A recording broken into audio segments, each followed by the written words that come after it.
يا أيها الذين آمنوا صلوا عليه وسلموا تسليما. اللهم صل على سيدنا محمد عبدك ورسولك، وصل على المؤمنين والمؤمنات والمسلمين والمسلمات، وبارك على سيدنا محمد وأزواجه وذريته. الله أكبر الله أكبر، لا إله إلا الله والله أكبر، الله أكبر ولله الحمد.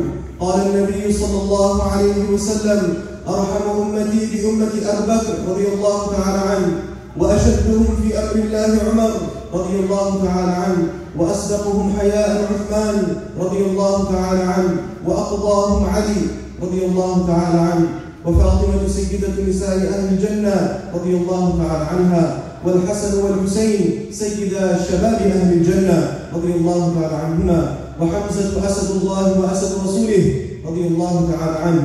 اللهم اغفر العباس وولده مغفرة ظاهرة وباطنة لا تغادر ذنبه رضي الله عنهم وعن كل الصحابة أجمعين. الله أكبر الله أكبر، لا إله إلا الله والله أكبر، الله أكبر ولله الحمد. الله في أصحابه لا تتخذوهم غرضا من بعدي، فمن أحبهم فبحبي أحبهم، ومن أبغضهم فببغضي أبغضهم، وخير أمتي قرني ثم الذين يلونهم ثم الذين يلونهم. الله أكبر الله أكبر، لا إله إلا الله والله أكبر، الله أكبر ولله الحمد.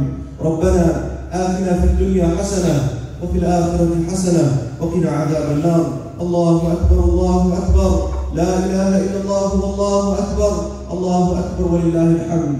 اللهم اغفر لنا وللمسلمين والمسلمات والمؤمنين والمؤمنات الأحياء منهم والأموات، إنك سميع قريب مجيب الدعوات.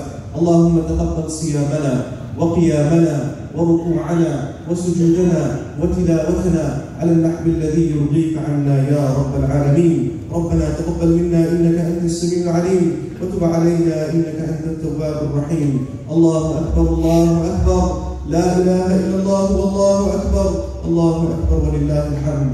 عباد الله رحمكم الله، إن الله يأمر بالعدل والإحسان وإيتاء ذي القربى، وينهى عن الفحشاء والمنكر والبغي، يعظكم لعلكم تذكرون. وقال تعالى: فاذكروني أذكركم واشكروا لي ولا تكفرون. الله أكبر الله أكبر، لا إله إلا الله والله أكبر، الله أكبر ولله الحمد. عيد مبارك.